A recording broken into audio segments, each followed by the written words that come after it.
El encapuchado del templo. Aguascalientes era una de las ciudades más desiertas en aquella época. Había pocos habitantes y los ruidos de las carretas eran tan esporádicos que apenas irrumpían la monotonía del día. Los sitios de caballos y mulas eran frecuentemente visitados por los mercaderes de la región y los provenientes de tierras lejanas que apenas si pasaban por la ciudad que les quedaba de paso para ir a una más grande. En aquella ciudad era muy conocida la hacienda del Niágara de don Salvador H. Romo, padre de don Antonio, quien permitía que algunos jóvenes se hospedaran en ese lugar para pasar sus vacaciones, y precisamente el trabajo de guiarlos hasta ahí era el de don Amperio, un cochero de confianza. Cierto día las cosas no ocurrieron como solían suceder. Aquel verano el sol arreció más que en años anteriores y por alguna extraña razón don Amperio no llegó a recoger a los jóvenes que esperaban con impaciencia la llegada del mozo. Todos esperaron con ansias en vano la llegada de aquel hombre. Aquel equipaje se convirtió en lecho porque la noche llegó con una luna que alumbraba poco. Don Salvador, preocupado por la posibilidad de que algo les hubiera pasado, salió rumbo al lugar donde se debía recoger a los muchachos. Al llegar, su sorpresa fue mayúscula al verlos a todos acostados en el suelo. ¿Y Amperio?, preguntó don Antonio desconcertado. Todos sabían de sobra que don Amperio era un hombre cumplido y responsable, que jamás dejaría abandonados a esos jóvenes, por lo que lo más lógico era que le hubiera ocurrido algo. Don Antonio, acompañado de los jóvenes, buscó sin cesar a don Amperio por todo el pueblo, donde era muy posible que pudieran encontrarlo. Como no lo hallaron, regresaron todos juntos a la hacienda, donde ya se encontraba el mozo, pero se le reflejaba un estado muy raro. Parecía como si estuviera orbitando en otro mundo. Tenía los ojos agrandados y estaba mudo como un tronco.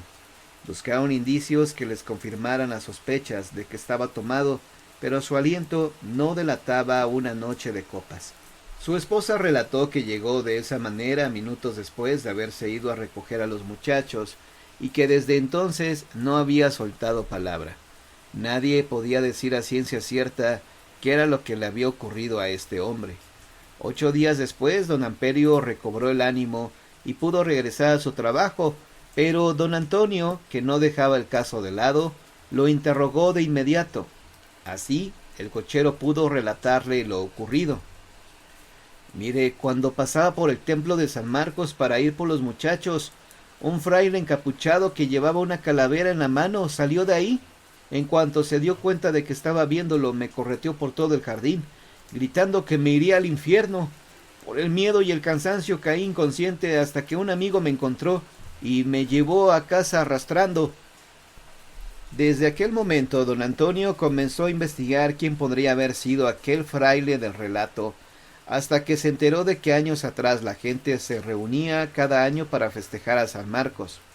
Estas fiestas se llevaban a cabo alrededor del jardín del templo, pero a pesar de esto, era muy poca la gente que asistía a los oficios religiosos de la misma, prefiriendo la diversión y no la devoción.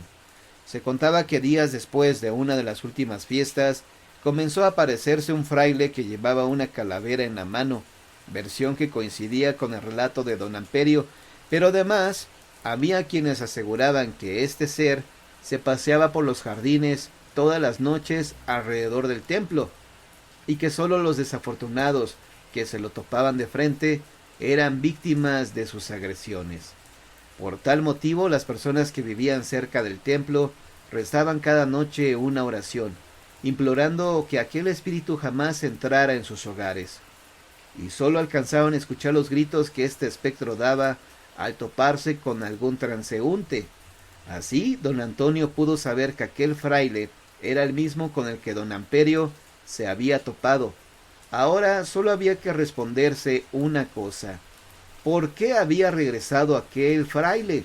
¿Y por qué motivo no podía descansar aún su alma? El pánico rondó nuevamente las calles de Aguascalientes, hasta que cierto día don Antonio y un grupo de personas decidieron ir en busca de aquel fraile para enfrentarlo y ahuyentarlo, por lo que esa misma noche determinaron ir al templo y esperar entre las sombras de los árboles a que apareciera. Y cuentan que fue justo a la medianoche cuando una sombra se dejó ver por los jardines. Aquellos hombres, sin pensarlo, se arrojaron sobre ella, quitándole la calavera y la capucha que le cubría el rostro. No se sabe a ciencia cierta qué fue lo que ocurrió. Tiempo después se corrió rumor de que en verdad se trataba del sacristán, que solo quería asustar a las personas que abusaban del libertinaje.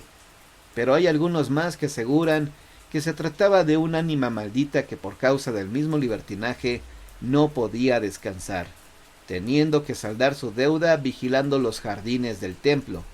Esta historia no fue asentada ni en las actas del templo ni en las del Santo Oficio, pero ha prevalecido por las calles de Aguascalientes durante todos estos años.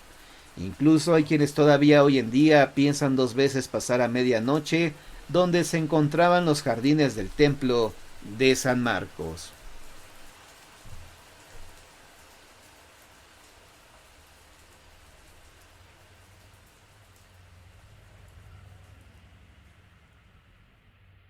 Uno de mis vecinos rentó su terreno de varios metros a una compañía de electricistas.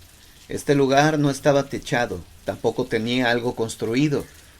Solo era el terreno sin pavimento. Fue usado como bodega, pues ahí guardaban los transformadores, cables e incluso las grúas que ellos emplean para cambiar los postes. Estamos hablando de un terreno bastante grande. Después, y ya que improvisaban unos cuartos, se quedaban a dormir.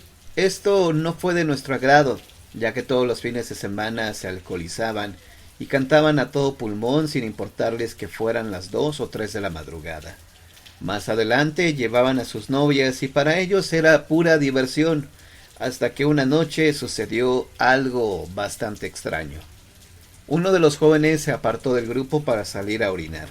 Cuando estaba por regresar con los demás, vio que estaba delante de él una mujer vestida de blanco con la cabeza agachada. Tenía el cabello largo y le cubría el rostro. «¿Y tú quién eres? ¿Con quién vienes?», le preguntó al tenerla de frente, pero no obtuvo respuesta. Se acercó a ella y se le hizo fácil descubrirle el rostro. Al hacer esto, vio que la mujer tenía una cara demoníaca. El joven quedó paralizado del miedo. La mujer aprovechó este instante y se le abalanzó para atraparlo y llevarlo al suelo, donde comenzó a golpearlo en la cara.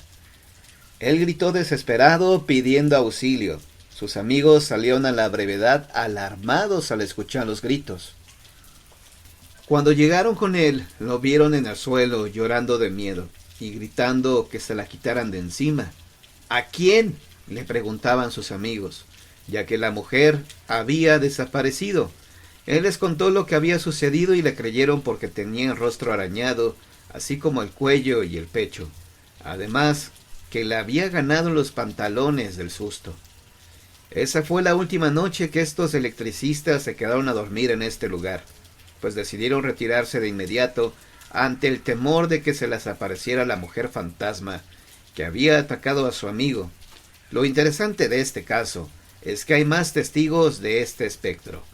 Resulta que una vecina, al enterarse de esta historia, tuvo curiosidad por saber si era verdad, sobre todo porque el terreno donde ocurrieron estos hechos lo puede ver con solo asomarse por una de las ventanas de su segundo piso. Una madrugada, ella escuchó que los perros ladraban de una forma distinta, no como cuando te avisan que alguien ha pasado enfrente de tu casa. Incluso percibió un lamento. De inmediato se levantó de su cama y se asomó por la ventana, al igual que su hija adolescente, que se había despertado al escuchar esto. ¿Cuál sería su sorpresa al ver que delante de ella, a escasos metros, estaba la mujer vestida de blanco, con la cabeza agachada y el cabello cubriéndole el rostro? Lo que más le dio terror fue ver que ella no tenía pies, sino que flotaba. Rápidamente madre e hija corrieron a sus respectivos cuartos y se encerraron. Leyendas de la Inquisición. La cabeza rodante. Don Bernardo Álvar y Fuentes, conde de la Fragua y Loreto, era un apuesto caballero arrogante como el que más, por tener en encomienda muchos pueblos y una renta incalculable en ducados de oro. Pero no solo por ello se había rodeado de enemigos, sino por su mala costumbre de hablar de voz, incluso a las personas más encumbradas de la sociedad novohispana, lo cual ellas tomaban como una gran ofensa. ¿Quién es ese petulante?, preguntó don Lucas Aldama y Rivas, un visitador del rey, luego de tener la mala fortuna de hallarse con don Bernardo en la Plaza Mayor, con motivo de la ejecución a garrote vil de varios sospechosos de sedición y de algunos herejes reincidentes que por ello vestían el San Benito negro, en que estaban pintadas las llamas del infierno y demonios que las alimentaban. Al oído, un clérigo le dijo a don Lucas cuanto sabía del individuo. «Y ni siquiera se ha quitado la gorra al verme», se quejó el visitador. «Habrá que mantenerlo muy vigilado, pues no dudo que con esos antecedentes que usted me da, quiera acaudilar una rebelión contra su majestad Carlos V». Al terminar el evento, el carruaje de don Lucas ganó el paso al caballo ricamente enjaezado de don Bernardo, y a partir de entonces nació una terrible rivalidad entre ellos. El segundo fingió su malestar sonriendo mientras se acomodaban la gorra aderezada con oro y plumas de faisán, pero por dentro juró hacer sentir miserable a aquel visitador impertinente. No mucho después, la tarde del miércoles de tinieblas de Semana Santa, se dio un segundo y decisivo encuentro entre aquellos caballeros. Luego de que los pífanos de la guardia de alabarderos anunciaran que el virrey salía de Palacio Real para decir invitatorio, laudes, vísperas y completas en la iglesia mayor, ya puesta a oscuras, según exigía la ocasión. Esta vez don Bernardo y los caballeros que lo acompañaban quisieron ganarle el paso al visitador del rey y a sus guardias en su camino a la misa de tinieblas. El evento terminó en un insulto soez y un golpe de guante dado por el funcionario real al petulante don Bernardo. El duelo se ajustó para el domingo de resurrección. Tal era su odio nacido de naderías que no pareció importarles faltar el respeto a la semana de nuestro Señor. El encuentro se dio en el bosque de Chapultepec. Don Bernardo llevó ventaja desde el principio y terminó hiriendo con su estoque un costado del funcionario, quien cayó desangrándose sobre la yerma. Para entonces, los alguaciles de la Inquisición se dirigían al sitio, enterados del sacrílego e ilegal evento. Don Bernardo Álvar, avisado por uno de sus acompañantes de que el Santo Oficio se aproximaba, antes de intentar la huida, alcanzó a rematar al visitador con su puñal de izquierda o de misericordia, como se acostumbraba. Después montó en su caballo lo más pronto que pudo, pero no llegó muy lejos. Fue rodeado por un grupo de jinetes y decidió entregarse. Al ser torturados algunos de sus amigos, se les hizo jurar, en falso, que don Bernardo deseaba acabar con la autoridad virreinal y nombrarse rey, puesto que su padre y su abuelo habían contribuido a ganar esa tierra a los naturales. Por haber pecado contra Dios y rey, según se dijo en la sentencia, se le condenó a morir decapitado, como se acostumbraba a hacer con los delincuentes comunes, en especial con los más bajos salteadores de caminos.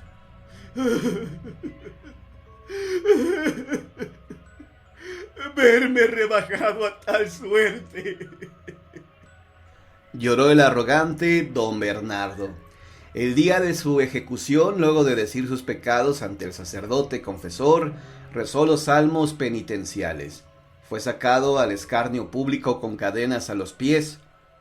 La gente próxima a él lo veía con gran lástima, seguros de que su condena, más que a su sacrilegio del domingo de resurrección al matar a un funcionario del rey, se debía a que su poder e influencia crecientes representaban un peligro para la autoridad virreinal. Luego de que su cabeza rodó sobre el tablado tendido para tal efecto, su casa fue derruida y el terreno arado y regado con sal, para que, según se dijo en una proclama, la mala hierba no volviera a nacer ahí, con lo que se quería decir que se daba por terminado su linaje. En realidad, don Bernardo no había tenido hijos y a su viuda la ejecución le provocó un aborto, por lo que murió el nuevo ser. En donde estuviera su casona se colocó un cartel que rezaba: «Esta es la justicia que manda hacer su majestad la Real Audiencia y el Tribunal del Santo Oficio de México. La esposa que fuera de don Bernardo Alvar moriría al poco tiempo en la miseria, habiéndole negado el virrey una pensión por los pocos, aunque importantes servicios que don Bernardo había ofrecido a la corona en su calidad de caballero y encomendero. Con el tiempo se construyó un hospicio para pobres en ese predio maldecido por la autoridad. Una noche de tormenta, un par de monjas que se hallaba de guardia vieron rodar una cabeza barbada por las duelas del piso, dejando un reguero de sangre. La aterradora visión duró lo suficiente para que una de ellas, la de mayor edad, perdiera el sentido. La más joven fue quien contó el inverosímil suceso. Este se repitió durante algunos años, siempre en un domingo de resurrección, hasta que el edificio fue destruido para dejar paso a una calle.